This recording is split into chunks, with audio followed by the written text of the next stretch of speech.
very good afternoon to one and all present here. Today, I'm going to talk about our factory model of education. One day, one of my 12-year-old students came to me and asked me, "Ma'am, why do I have to study? Why do I have to memorize the parts of a flower? I'm not going to become a gardener." I laughed, and then I realized that he was not being cheeky. He was being honest. In our factory model of education, we have students who are made to learn each and every subject with lots of syllabus. They are taught how to solve algebra, but they are not taught how to deal with anxiety. They are taught how to get marks, but they are not taught how to get mastery over the subjects. Now, let us imagine the situation as old as 5,000 years ago. Just take your mindset to 5,000 years ago to the battlefield of Kurukshetra, where Arjuna is standing baffled, anxious and confused. I don't want to fight this war. And what does Lord Krishna do? Does it remind you of somebody else? Yes, every student in today's education system is baffled, confused, anxious. And what does Lord Krishna do? He doesn't offer that student last-minute sample papers or syllabus. Rather, he speaks something else. Get rid of the disbelief. Believe in yourself. He clears all his doubts. Do your duty and don't worry about the outcomes. When you are only doing your duty and not worrying about the distractions, you will attain perfection in your own field. He makes him realize that everything in the world is temporary. That may be the materialistic things, possessions, or even your own body. So there is nothing to lose. So, such a person can attain the highest perfection in the field. And that is mind-blowing. So what if I say that Gita is something which is missing in our children's curriculum? As old as 5,000 years ago, it provides guidance to all our students.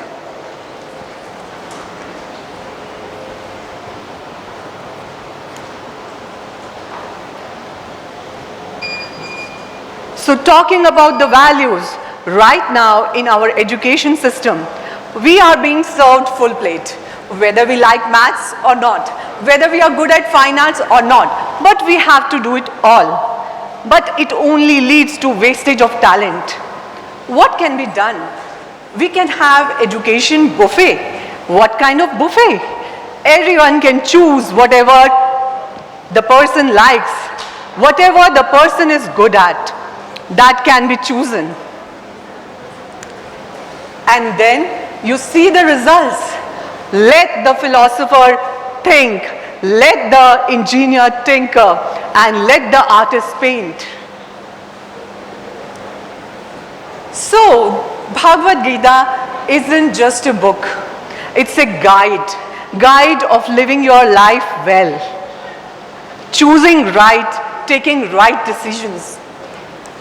And when Arjuna could face the battlefield with the right mentor, we can also face the world with right kind of education.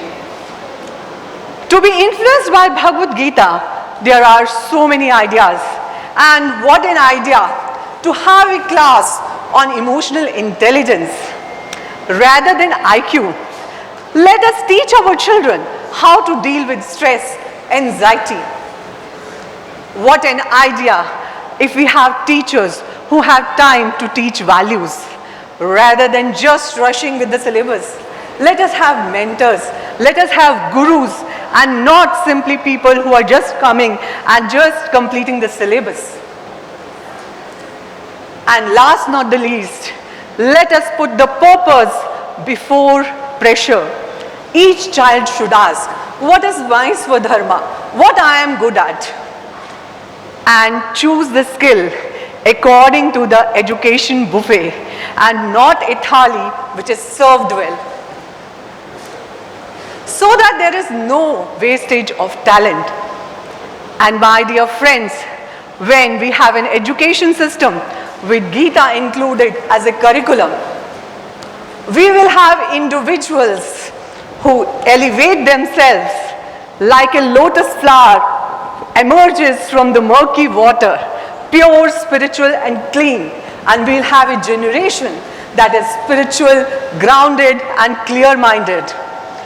Such students will not only be able to face life, but deal with every setback, every failure with positivity, with their calm mind. Such students will not only face the adversities of life and create a beautiful life for themselves. They are going to celebrate each moment of life by living it fully in a meaningful way. Thank you.